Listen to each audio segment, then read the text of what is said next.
it's me Anjali Verma, your science and maths educator and welcome back to my channel Study Warehouse। आज की इस video में हम लोग डिस्कस करने वाले हैं कि आप लोगों को किस तरीके से आपके हाफ ईयरली एग्जाम्स के लिए प्रिपरेशन करनी है so that half yearly exams में आप लोग बहुत अच्छा स्कोर कर सको। अब देखो, वीडियो स्टार्ट करने से पहले ना मैं आप लोगों को ये एक्सप्लेन कर देती हूँ कि आखिरकार ये जो हाफ ईयरली एग्जाम्स है ये इंपॉर्टेंट क्यों है। क्योंकि बहुत सारे बच्चे सोचते हैं कि अभी तो हमको प्री बोर्ड्स देने ही है ना, तो ये हाफ ईयरली एग्जाम्स तो छोड़ो, क्या ही करना है, बट इसकी इंपॉर्टेंस क्या है। तो देखो, ये जो भी हमारे हाफ ईयरली एग्जाम्स होते हैं, प्री बोर्ड्स होते हैं, टेस्ट होते हैं, इनके बेसिस पर ही स्कूल जो इंटरनल असेसमेंट के 20 मार्क्स होते हैं ना वो भेजते हैं। तो यहाँ पे अच्छा परफॉर्म करना इज वेरी इंपॉर्टेंट, क्योंकि इसी के बेसिस पे पता चल पाता है टीचर्स को भी कि आप किस लायक हो, आपके 20 आउट ऑफ 20 आखिरकार भेजने हैं भी कि नहीं। ठीक है, तो इट इज वेरी इंपॉर्टेंट कि आप लोग बहुत सीरियसली हाफ ईयरली एग्जाम्स की प्रिपरेशन करो। इसके अलावा यही सिलेबस तो है ना जो बोर्ड एग्जाम्स में भी आएगा, तो आपकी प्रिपरेशन तो हो ही रही है ना। आपको पता चलेगा कि हमें टाइम मैनेजमेंट कैसे करना है, कितना प्रेशर होता है। 3 घंटे में पूरा जो सिलेबस है उससे क्वेश्चंस आ रहे हैं, तो पूरा जो हमारा पेपर है कैसे हम लोगों को कंप्लीट करना है। तो कहीं ना कहीं आपकी प्रिपरेशन बहुत अच्छे से हो रही है, इसीलिए it is important that you focus very well on these half yearly exams. इसके अलावा वो प्रॉपर बोर्ड वाली फीलिंग तो आ ही रही होती है। ऐसे ही सोच के अपना हाफ ईयरली एग्जाम देना कि ये हमारा बोर्ड एग्जाम ही है, तभी जाके आप सीरियस भी हो पाओगे, कोई सिली मिस्टेक नहीं करोगे, एंड वो जो प्रेशर वाली फीलिंग है वो भी आप लोगों को फील होगी। ठीक है, तो चलो, ये तो मैंने आप लोगों को बता दिया है। अब मैं आप लोगों को बता देती हूँ कि प्रिपरेशन कैसे स्टार्ट करनी है। ठीक है, अब मुझे पता है कि बहुत सारे बच्चे ऐसे हैं जिन्होंने अभी तक तो स्टार्ट ही नहीं करा है, या स्टार्ट कर भी दिया है तो बहुत ही थोड़ा पढ़ रखा है। तो क्या क्या चीजें करनी है? सबसे पहले it is important that you check your syllabus. अब सिलेबस आपका पूरा एनसीईआरटी का तो नहीं आ रहा है ना, क्योंकि ये तो हाफ ईयरली एग्जाम्स है ना। तो यहाँ पे जितने भी चैप्टर्स आ रहे हैं आपके स्कूल वालों ने आपको बताए होंगे।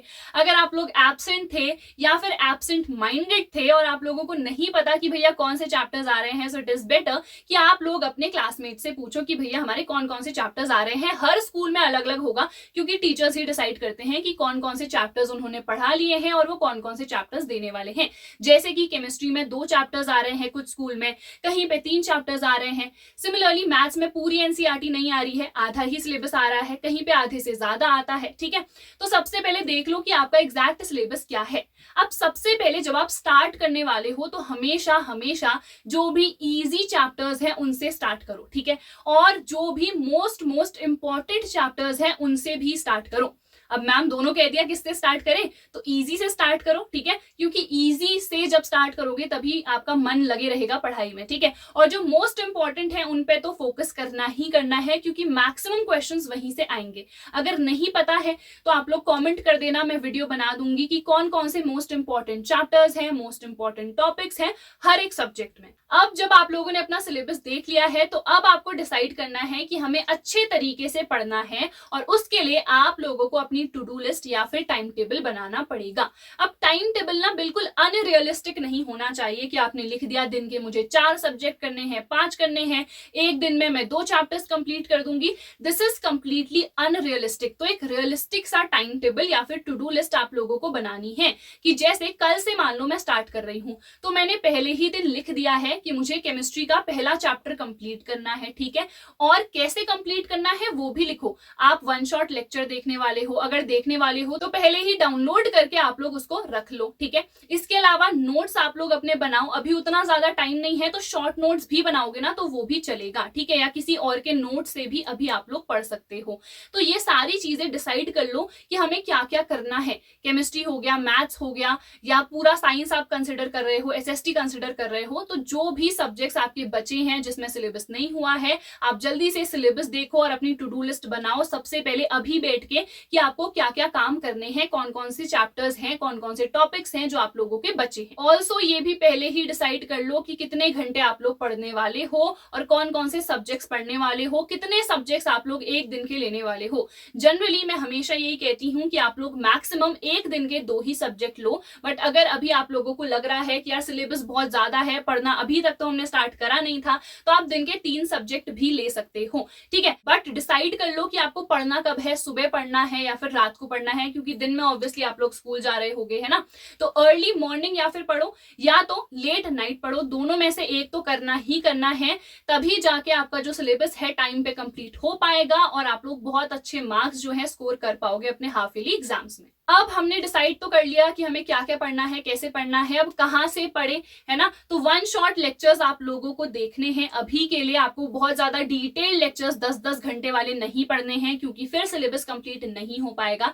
तो आप लोगों को वन शॉट लेक्चर्स देखने हैं। 1.5x या फिर 2x की स्पीड में आप लोग देख सकते हो, तभी जाके जल्दी जल्दी आपका जो सिलेबस है वो कंप्लीट हो जाएगा। ठीक है, अगर कोई ऐसा बच्चा है जिसके कुछ ही चैप्टर्स बचे हैं तो वो तो डिटेल्ड लेक्चर ही देखना, बट ये मैं ऐसे बच्चों के लिए बता रही हूं जिनका या तो सिलेबस बहुत ही कम हुआ है या फिर उन्होंने स्टार्ट ही नहीं करा है, तो वन शॉट लेक्चर्स ही प्रेफर करना। मैं भी इस चैनल पे जल्द ही सारे वन शॉट लेक्चर्स जो है अपलोड करने वाली हूं, तो आप लोग उन वीडियोस से भी हेल्प ले सकते हो। तो आई होप यार ये चीजें आप लोगों को समझ में आ गई होंगी। नेक्स्ट, अब हमें कौन सी बुक पे फोकस करना है, क्योंकि मैंने बताया था कि मैंने रेफरेंस बुक से भी प्रिपरेशन करी थी, तो क्या अभी हमें रेफरेंस बुक से भी पढ़ना है? तो नहीं, क्लास 10th के लिए आपको सिर्फ और सिर्फ एनसीईआरटी पर ही फोकस करना है। मैथ्स के लिए आप लोग डेफिनेटली आरडी शर्मा को प्रेफर कर सकते हो, बट अभी वो कंप्लीट कर पाना इज नेक्स्ट टू इम्पॉसिबल। तो इट इज ओके अगर आप सिर्फ एनसीईआरटी करो, या फिर एनसीईआरटी के अलावा आप क्वेश्चन बैंक से जो मोस्ट इंपॉर्टेंट क्वेश्चंस हैं वो भी प्रैक्टिस कर सकते हो, या फिर आपको लग रहा है कि वहां भी बहुत सारे क्वेश्चंस हैं, सो सिर्फ और सिर्फ आप लोग लास्ट 5 इयर्स के क्वेश्चन पेपर्स जो हैं प्रीवियस ईयर वाले, ठीक है, सीबीएसई के ही, उन्हीं को प्रैक्टिस करना। तो एनसीईआरटी हो गई, इसके अलावा जो हमारे प्रीवियस ईयर क्वेश्चन पेपर्स हैं ये इनफ रहेगा सारे ही सब्जेक्ट्स के लिए। ठीक है, अब प्रीवियस ईयर क्वेश्चन पेपर्स बहुत इंपॉर्टेंट है, तो इसीलिए आपको लास्ट 5 इयर्स एटलीस्ट अभी कर लेने हैं। बोर्ड एग्जाम के लिए तो हमेशा मैं कहती हूँ लास्ट 10 इयर्स के आपको प्रीवियस ईयर्स करने हैं, बट अभी के लिए इट इज इनफ कि आप लोग 5 कर लो। ठीक है, इसके अलावा अगर आप लोगों को लग रहा है कि अभी तो स्कूल में ही ये हमें पेपर देना है,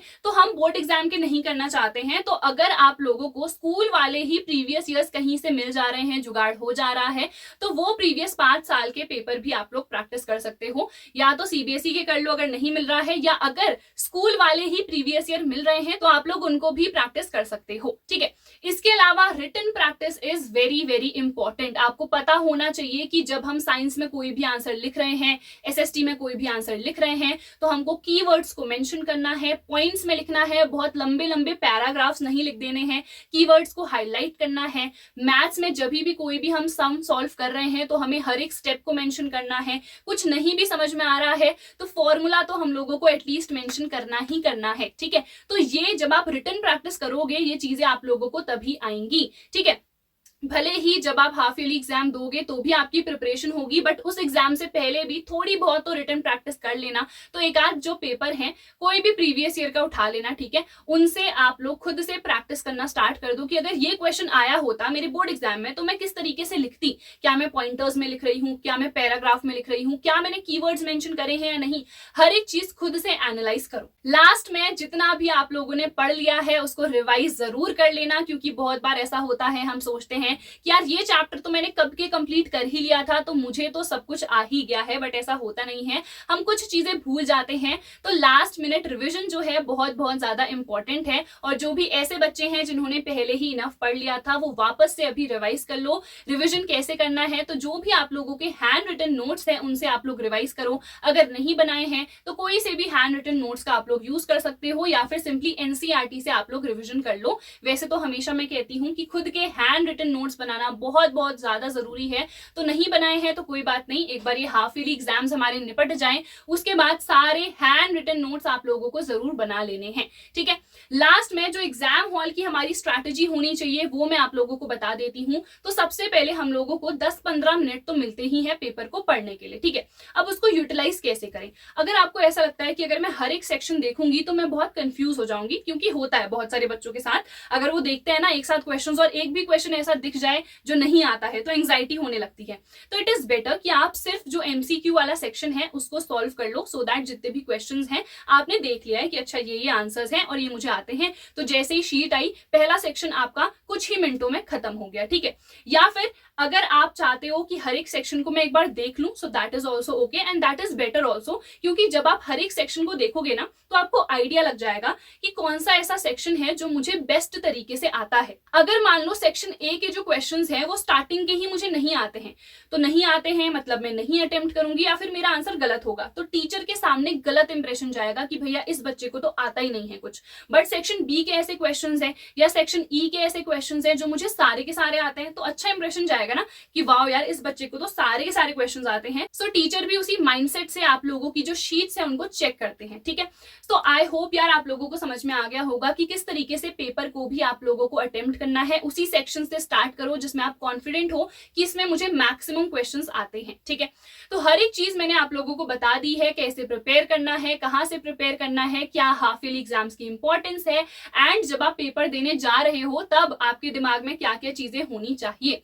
तो आई होप आप लोगों को हर एक चीज समझ में आ गई होगी। फिर भी कोई भी डाउट है, कुछ भी पूछना है, मुझे कमेंट सेक्शन में बताओ। ऑल्सो लेट मी नो कितनी परसेंटेज आप लोग बोर्ड एग्जाम्स में टारगेट कर रहे हो, सो दैट मैं उसी के अकॉर्डिंग आप लोगों के लिए स्ट्रैटेजीज बना पाऊं। So that is it for this video. हम लोग मिलेंगे हमारी अगली वीडियो में। Till then bye everyone, take care, all the best.